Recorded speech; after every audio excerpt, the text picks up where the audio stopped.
নমস্কার, আমি মুক্তি। আমার এই রান্নায় আপনাদেরকে স্বাগত। আজকে আমি রান্না করব আলু পটল দিয়ে রসা। আলু পটলের রসা রান্না করব, সেটা শুধুমাত্র নিরামিষই করব। আর পটলগুলোকে আমি গোল গোল করে কেটে নিয়েছি, আর আলুগুলোকেও ছোট ছোট ডুম করে কেটে নিয়েছি। আর এইখানে আমি একটা গোটা সাইজের টমেটো কেটে নিয়েছি, একটু আদা কুচিয়ে নিয়েছি, 4টে কাঁচা লঙ্কা চিড়ে নিয়েছি, 3টে তেজপাতা নিয়েছি, একটু গোটা গরম মশলা নিয়েছি, 2টো এলাচ, একটা দারচিনি, একটা লবঙ্গ, আর নিয়েছি একটু সাদা জিরে। এই জিরে, আদা, কাঁচা লঙ্কা, তেজপাতার গোটা গরম মশলা এটা আমি দেব ফোড়নে।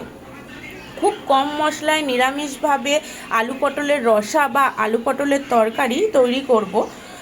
চলুন তাহলে দেখি। আমি গ্যাসটাকে অন করে দিচ্ছি।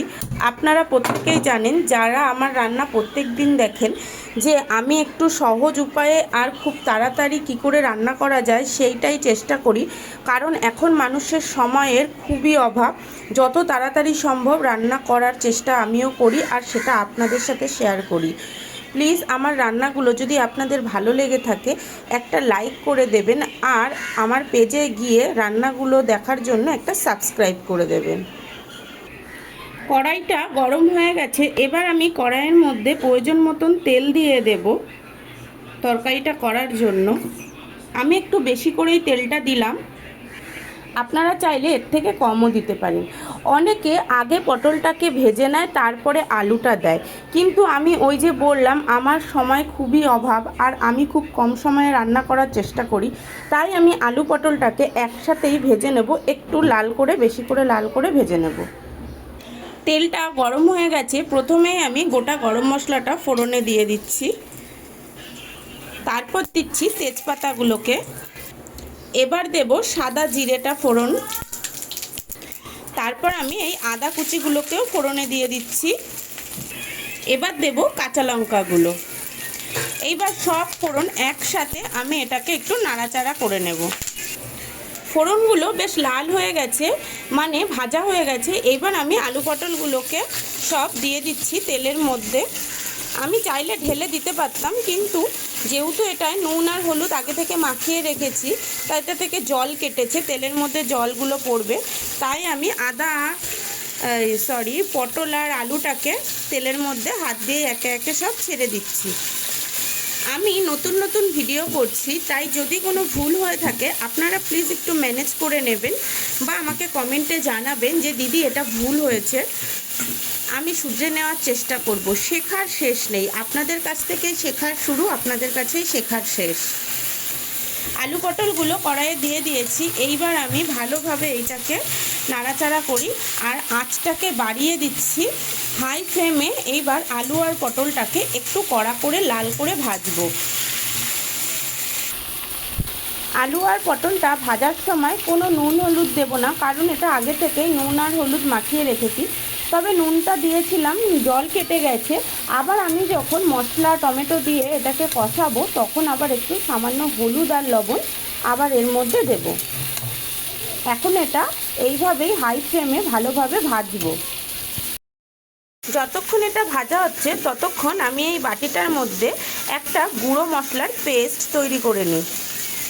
পেস্টটা তৈরি করার জন্য আমি এতে ছোট একটা বাটিতে একটু জল দিয়ে নিলাম আগেই। প্রথমেই দেব 1 চামচ ধনের গুঁড়ো, তারপর দেব 1 চামচ জিরের গুঁড়ো, তারপর এতে 1 চামচ হলুদ দেব, আর দেব 1 চামচ লঙ্কার গুঁড়ো। আমি ঝালটা কমই দিলাম, কারণ আমি কাঁচা লঙ্কা এর আগে দিয়েছি। অবশেষে দেব অল্প পরিমাণ নুন। এবার আমি সব মশলাটাকে একসাথে ভালোভাবে মিশিয়ে দিই।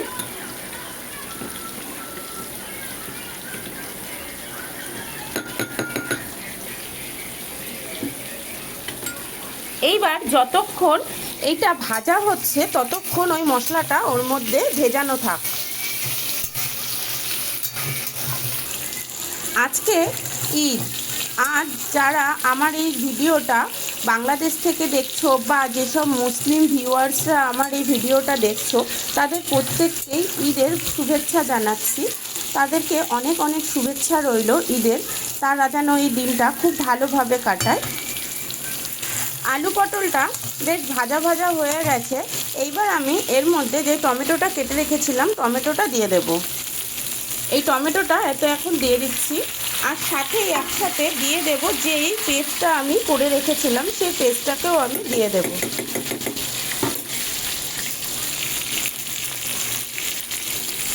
এবার একসাথে এই টমেটো পেস্ট আর আলু পটল সব একসাথে ভালোভাবে মিশিয়ে তরকারিটাকে কষাবো। আলু পটলটা দেখুন বেশ ভালোভাবে মজে গেছে আর খুব ভালোভাবে কষেও গেছে। আর এবার আমি এতে একটু জল দিয়ে দেব। জলটা আমি বেশি দেব না, কারণ আমি আলু পটলের ঝোল বা তরকারি ঝোল করছি না, এটাতে আমি আলু পটলের রসা করছি, মানে একদমই মাখা মাখা তরকারি হবে। এখন এতে একটু অল্প পরিমাণ করে জল দিয়ে দেব, কারণ এই যেই মশলাটা দিয়েছিলাম মশলাটা বেশ ভালোভাবে কষে গেছে।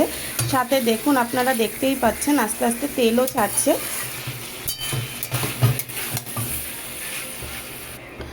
অল্প পরিমাণ জল দিয়ে দিয়েছি। এইবার আঁচটাকে বাড়িয়ে দেব আর এটাকে একটু ঢাকা দিয়ে দেব।